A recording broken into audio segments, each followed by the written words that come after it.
नमस्कार। मैं हूँ वंदना, सहायक आचार्य Hindi, government girls college Rajgarh Churu द्वारा चलाई जा रही ऑनलाइन क्लासेस में सभी का स्वागत करती हूँ। विद्यार्थियों, कल के वीडियो में हम पढ़ रहे थे हस्तिनापुर नाटक, नंदकिशोर आचार्य का लिखा हुआ ये नाटक हस्तिनापुर हम पिछले वीडियोस में पढ़ रहे हैं।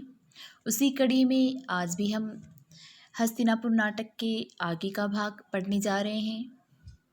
हस्तिनापुर नाटक बीए पार्ट सेकंड ईयर का सेकंड पेपर है।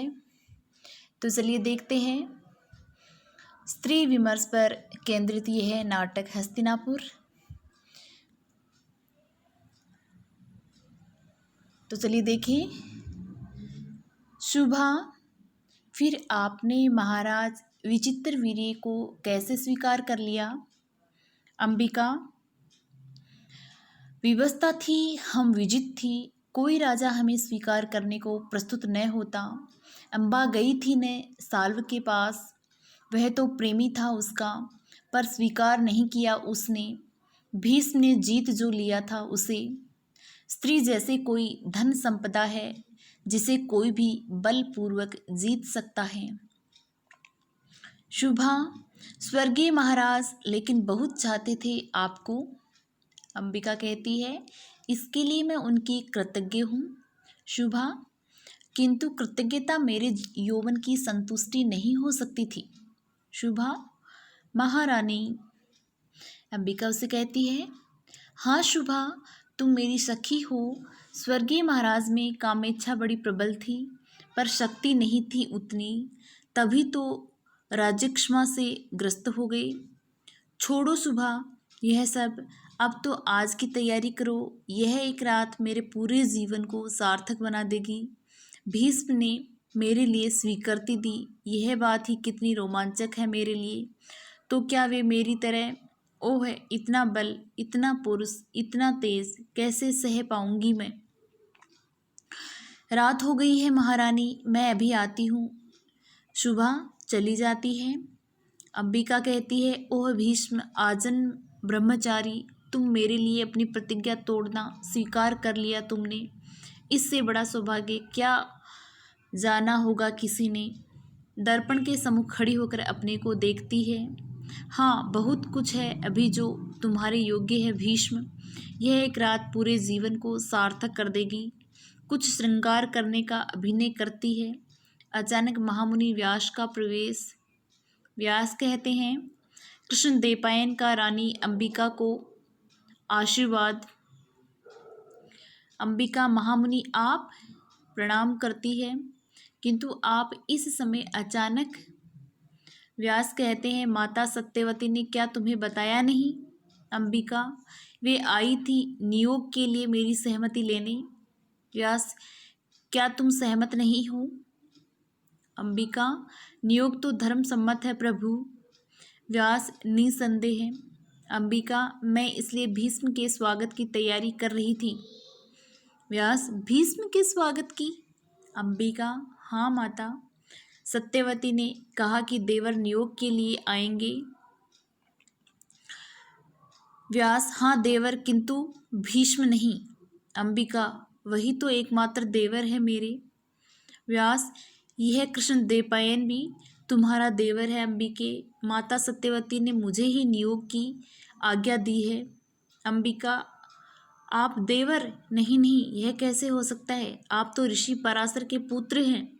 व्यास, हाँ, ऋषिवर ने माता सत्यवती से ही उत्पन्न किया था मुझे। मैं उनका कानीन पुत्र हूँ। अंबिका, ओ है, मैंने समझा था भीष्म आ रहे हैं।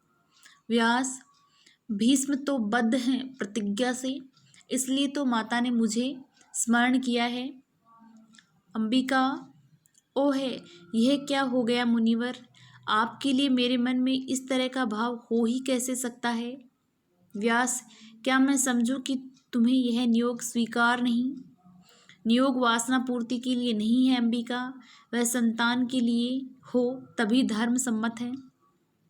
अंबिका, उसका माध्यम तो देह ही है प्रभु, उसका अपना धर्म है। व्यास, देह अंततः मन के नियंत्रण में ही है। अंबिका, यही तो समस्या है मुनिवर। इसलिए देह का पूरा समर्पण वही है जहाँ मन की कामना है नियोग में। इसलिए दोनों पक्षों की पूर्ण स्वीकृति आवश्यक मानी गई है। व्यास, नियोग में पूर्ण समर्पण आवश्यक है, उसके बिना संतान निर्दोष नहीं होती। अंबिका, मैं कुछ समझ नहीं पा रही मुनिवर, मैं क्या करूं, आप ही बताएं। व्यास, तुम न चाहो तो मैं लौट जाता हूँ अंबिका। मैं माता सत्यवती को स्थिति स्पष्ट कर दूंगा कि तुम्हारी स्वीकृति भीष्म के लिए है। अंबिका, नहीं प्रभु, तब तो सभी जान जाएंगे कि मैं उनके लिए क्या सोचती हूँ और वह संभव भी नहीं है। व्यास, भीष्म अपनी प्रतिज्ञा तोड़ेंगे नहीं, नियोग तुम्हें स्वीकार करना ही होगा। उसके बिना राज्य और वंश का उद्धार संभव नहीं। तुम चाहो तो किसी और को भी आमंत्रित कर सकती हो। मैं लौट जाता हूँ। अंबिका, आप क्रोध न करें मुनिश्रेष्ठ, नियोग धर्म सम्मत है और मेरा दायित्व है, यह मैं भली प्रकार समझती हूँ। किंतु जिसके लिए कामना न हो उसे कोई स्त्री अपनी देह कैसे समर्पित कर सकती है। व्यास, मुझे भी तुम्हारी देह की कोई कामना नहीं है अंबिका। धर्म दृष्टि से माता की आज्ञा के कारण ही आया हूँ मैं। तुम्हारे लिए भी कामना पूर्ति उद्देश्य नहीं होना चाहिए। विचित्र वीर्य के लिए संतान उत्पन्न करना तुम्हारा कर्तव्य है, तुम उसका क्षेत्र हो। अंबिका, स्त्री की कोई स्वतंत्र अस्मिता नहीं है प्रभु, वह भी क्षेत्र की तरह संपत्ति है।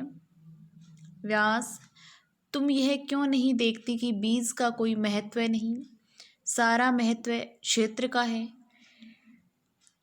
जिसका क्षेत्र हो संतान उसी की मानी जाएगी। अंबिका, पर क्षेत्र का स्वामी कोई अन्य ही होगा, वह स्वयं अपना स्वामी नहीं, क्योंकि उसका कोई व्यक्तित्व नहीं, कामना नहीं, वह संपत्ति है किसी की। लेकिन इस तर्क वितर्क से कोई लाभ नहीं अंबिका। कुरुवंश को बनाए रखना तुम्हारा दायित्व है। नियोग के लिए ही तो तुम्हें अपने को प्रस्तुत करना ही होगा। मुझे न चाहो तो मैं लौट जाता हूँ। अंबिका, यह आपका अपमान होगा मुनिवर, नियोग होना ही है तो आपको रुष्ट क्यों किया जाए। व्यास, मैं रुष्ट नहीं हूँगा अंबिका, असंतुष्ट तो होंगे ही नहीं मुनिवर, आप अपनी माँ की आज्ञा का पालन करें। मैं आंख मूंद कर अपना दायित्व निभाने का प्रयास करूंगी। व्यास अंबिका की ओर बढ़ते हैं और उसके दोनों कंधों पर हाथ रखते हैं। अंबिका के मुख पर असहनीय पीड़ा के भाव हैं। वह व्यास की ओर देखकर आंखें मूंद लेती है। मंच पर अंधेरा हो जाता है। फिर प्रकाश, सुभा और कुंती विदुर के घर में बैठी दिखती हैं। शुभा अंधी संतान ही हो सकती थी इस समागम से। संतान इसलिए अधिकांशतः अधूरी रह जाती है कुंती, वे अधूरे अनचाहे समागम का फल होती हैं। कुंती, नियोगी है तो अनचाहा क्यों, उसमें तो स्वतंत्रता है चुनने की। शुभा, तुम सौभाग्यशाली हो कुंती कि तुम्हें यह स्वतंत्रता मिली, इसलिए तुम्हारा हर पुत्र अपने में पूर्ण है। लेकिन किंतु कितनी स्त्रियों को मिलता है यह सौभाग्य। अनचाहा समर्पण कितना पीड़ादायक है यह कौन जानता है। बीज में ही पीड़ा हो तो फल सुखद कैसे होगा। पारिवारिक तनाव, सामाजिक संघर्ष सब इसी का परिणाम है अधिकांशतः। कुंती देवी अम्बालिका भी क्या मुनि व्यास को पूर्ण समर्पण नहीं कर सकी। इसकी देखो, आज हमने जो हस्तिनापुर नाटक का भाग पढ़ा है उसका अगला भाग हम बाकी का आगे की वीडियो में देखेंगे। बहुत बहुत धन्यवाद। आज के लिए इतना ही।